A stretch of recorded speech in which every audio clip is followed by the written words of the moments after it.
Okay, it is currently day 1 of the Nagasaki cycle tour solo, and I have donuts back there that I have saved that I have actually forgotten about. These are our donuts, Jack in the Donuts. I used to work in a donut shop, fun fact. And this is our outfit today. I'm gonna wear like a sweater so it covers my arms. And that's purely for the sun. Got me a donut. I'll show you which one. Matcha donut. Yeah, I used to work at a donut shop. It was run by Cambodians, but it was on the East Coast. On the West Coast, Cambodians are like, have the best donut shop. For this trip, we're gonna go to Shimabara and Shimabara Castle. Oh, shit. On the Shimabara Peninsula, there's like a whole cycle tour of the peninsula, which we will do, but we're gonna go even further than the peninsula. I'm super excited. I just gotta pack up all my things and go. We are late. I have a ferry to catch, so let's get going. So this journey starts off strong. The weather is beautiful, but I don't know yet that I'm actually heading into danger, and it will become apparent later on. But right now, the sky is completely clear, the birds are chirping, and I've spotted something in the clouds, or rather, the cloudless sky, and that is an airplane. But not any airplane. This airplane is not making any noise. It is completely silent, and it looks like it's made of paper. It's extremely thin. And I was really confused, and then all of a sudden, I see this plane being dragged along and lifted into the sky with seemingly nothing but the force of a pull. I've only ever seen that in anime, in like The Wind Rises and Porco Rosso, and I watched this red plane disappear because it's so thin, just like in The Wind Rises, and then it glides back down, and it was the craziest thing I've ever seen. You can barely see it on this camera, but it was crazy. Funny enough though, in the sky there are motors that you can hear, because a little ways down the river there are people that have scale models of airplanes that are like drones that they're controlling with their hands, doing crazy tricks in the air.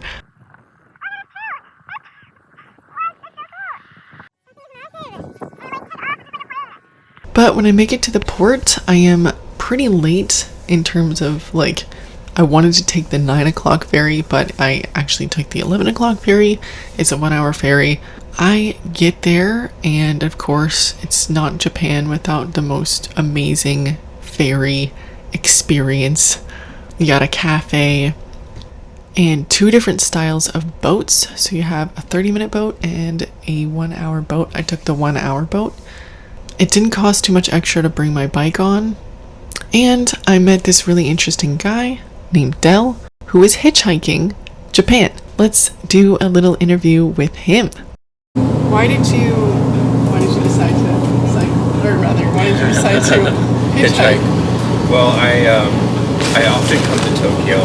I'm a jazz musician, and I play jazz with friends there. Whoa. But I never leave the city, and I'm like, I want to see all of Japan. I totally feel that, yeah. That's what I want to do. Yeah. I wanted to hike it, but that would take like over a year. Japan's just all mountains. Why not cycle? I'm not good at cycling. And I like walking. That's fair. But the fastest thing and cheapest thing would be to hitchhike. And I knew I would meet the most people doing that, so that's what I decided. Did they store your bike somewhere? Yeah, no, so it doesn't have a stand. Yeah, I don't have a stand, so they just kind of latched it to the boat. Wow. Yeah, to the side. To the side of the boat? Like to the side of like the parking place. How do I do this? Wait, this is me. This is we're in Japan. Oh, that's probably, I put like spaces, that's probably why. I don't even know what I'm doing.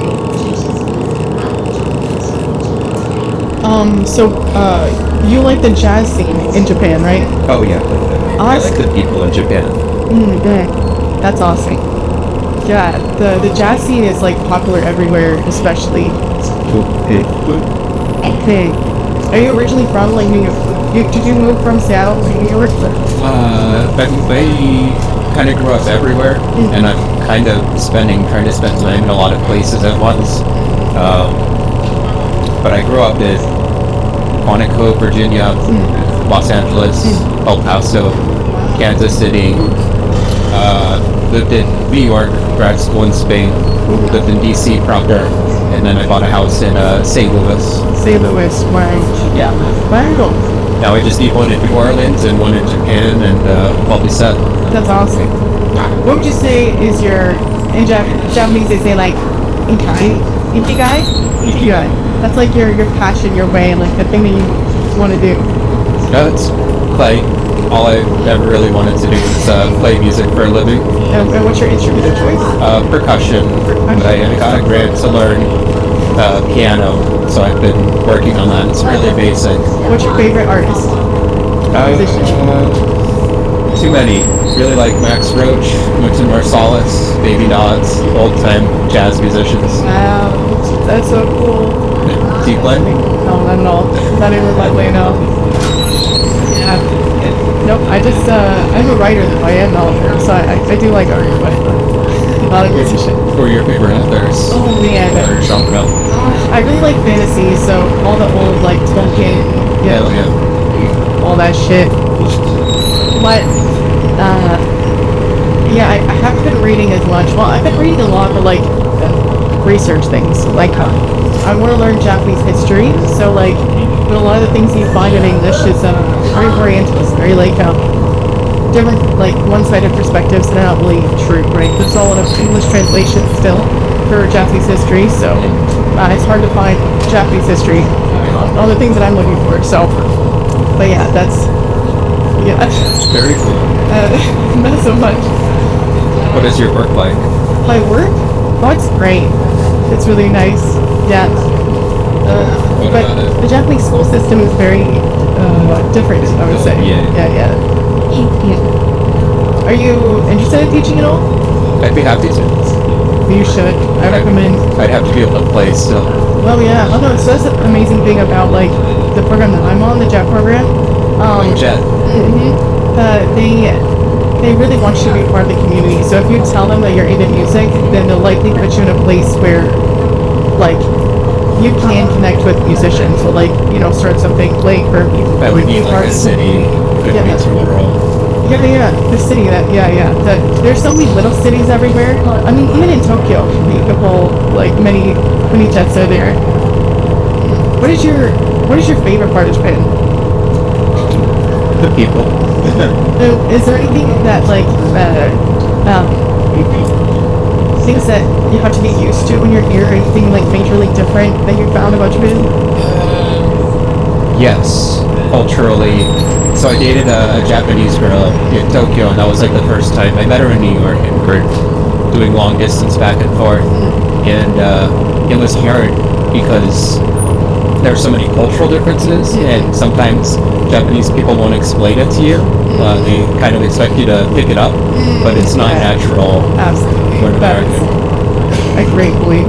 So I was probably more obnoxious and oblivious early on until I learned more about the culture and the language. Yeah. So how long have you, like, collectively been in Japan? Collectively? Yeah. A few months.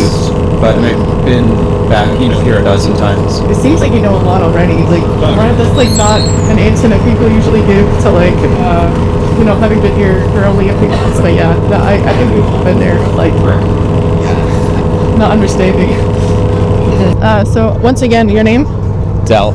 Del. This is Del. You want to give a handle? Find me at delmusic.nyc. There you go. Del Music NYC. It's so awesome to finally be next to the mountains that were lost in the clouds for 2 years. I haven't been here. I've just been looking at this incredible mountain from across the river. How cool.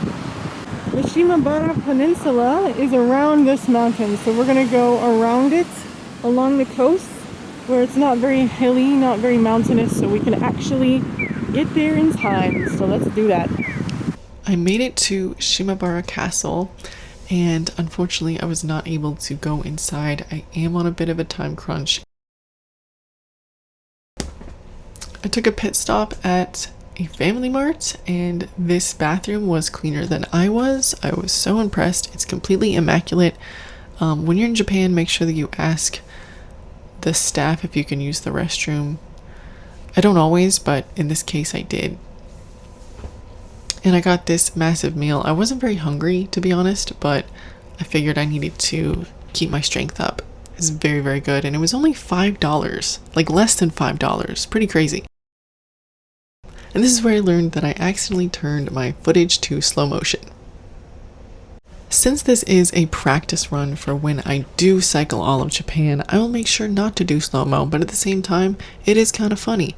Basically what I'm saying here is that I have cycled half of the peninsula from Shimabara Port, and I've stopped at this place, I've calmed down, I've cooled off.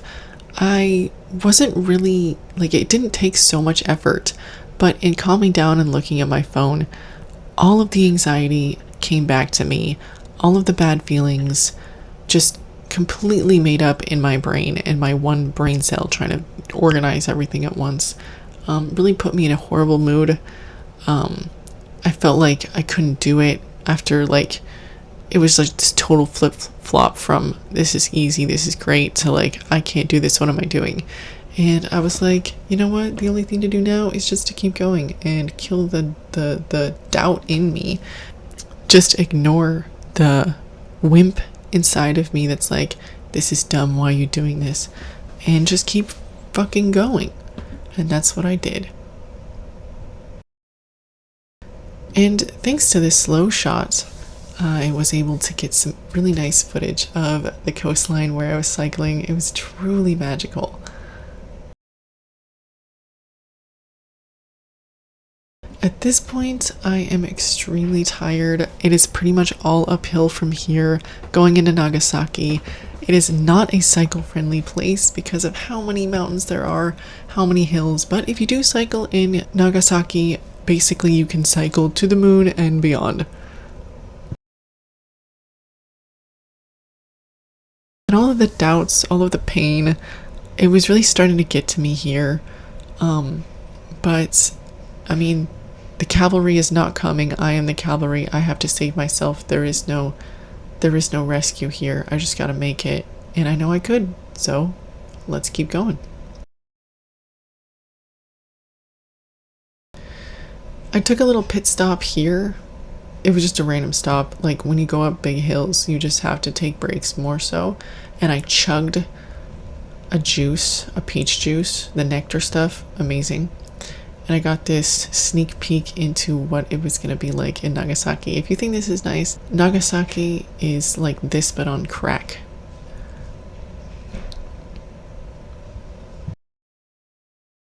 I didn't take too much video when I made it to the top because I just wanted to keep rolling, keep going.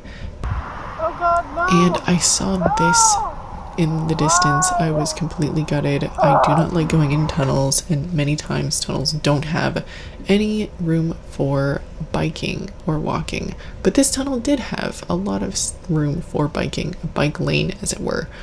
And so I made it out, and I didn't get any footage, but outside of this tunnel was the most gorgeous view I have ever seen as the sun is hitting just right over the mountains of Nagasaki, and I'm just bombing that shit going in super fast. It was amazing. Wind in my hair. Core memory. But then I was taken into a bunch of traffic and I wound up in Amiyu Plaza right at Nagasaki Station. It was super poppin'. I smelled like crap. I looked like crap. I looked like I just like came out of a sandstorm, and I wanted to get the heck out as soon as possible, but there was so much construction I didn't know where to go or what to do. My next destination was not a hotel, it was an onsen. And at this point, I'm grumpy, I'm ready to just get in this onsen and shower, but little do I know that I'm about to face heck. Climbing up this massive mountain to get to this onsen. And I gotta say, of all the mountains I've ever climbed, this was maybe the most worth it ever. Because at the top, this was the view. And listen, the view is not the best part. The best part is the onsen. Because the onsen that I went to, I've never been to a better onsen in my life, guys. This onsen, that view that you're looking at, that is the view. but even better. It was so classy, so clean, so top notch. Everyone was super friendly. It was multinational, multicultural, Chinese, Korean, me, and I watched the sunset in the waters of Nagasaki. And once again, core memory forever. Something that, is not filmable. You can't recreate it. It's just this beautiful one-time thing that, only biking up this mountain could have reproduced. And I mean, people were so chill in this onsen. This one lady literally said, "Kimochi yaro," which is like, fuck, this is so nice. Everyone was just straight chilling. And in the onsen, it wasn't just about the view. They had electric massaging. They had a sauna with green tea, like literally a pool of green tea. I almost tripped and fell because I was blind, no glasses. They had salt sauna. They had a regular sauna. They had outdoor pools, personal outdoor pools, just a tub to chill in. And attached to the onsen was a lounge to chill in, a restaurant, just everything you can imagine, and things you can't even imagine, all in one place. So I recharged there, and then I packed up my stuff and clean, thankfully. I took a little night ride, bombed every single hill in Nagasaki to get to where I currently am, which is Kaikatsu. The night ride as well was so amazing. I just went down so many hills, so many ways, but at the very end of it, guys, disaster struck. My rack that holds my bag, I moved my bag to the other side, and somehow that completely destroyed my rack. I don't know what happened to it while I was in the onsen, but it was destroyed. I have to find a way to screw everything back in again. Maybe even get a new rack while I'm in Nagasaki, but I do not want to be carrying my bag on my back back home, because I will be going up some serious mountains. It was a really fantastic experience. What a beautiful night, and I'm really excited to do things in Nagasaki tomorrow. It is a very underestimated city. I'm like, oh, it's not a big city. It won't be. No, this would be a bigger city if not for all the mountains. This city is lively. It is beautiful. It is just it's a paradis. It's like surrounded by mountains, like fucking paradis. It's crazy. I'll be some sleep. Thank you guys so much for watching. And yeah, I can't wait to show Nagasaki. So yeah.